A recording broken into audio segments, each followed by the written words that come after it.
get here around 7:30, and the first thing I do is I go around the room and see what animals need food and water. I let the ferrets out immediately so they get to run around the room. That's sort of their playtime. The first one I got, Ferret Bueller, we got him from the Humane Society, and he's very docile and quiet, and he sleeps a lot. The second one that I got is a bit younger, and his name's Will Ferret, and Will Ferret is crazy. He runs around, he climbs in people's backpacks, he steals their food.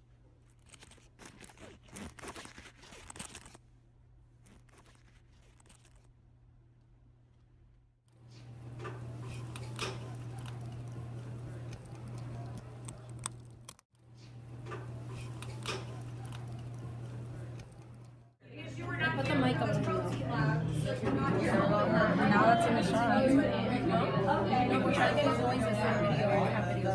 I'm trying. I mentioned it in other classes. If that wasn't my habit.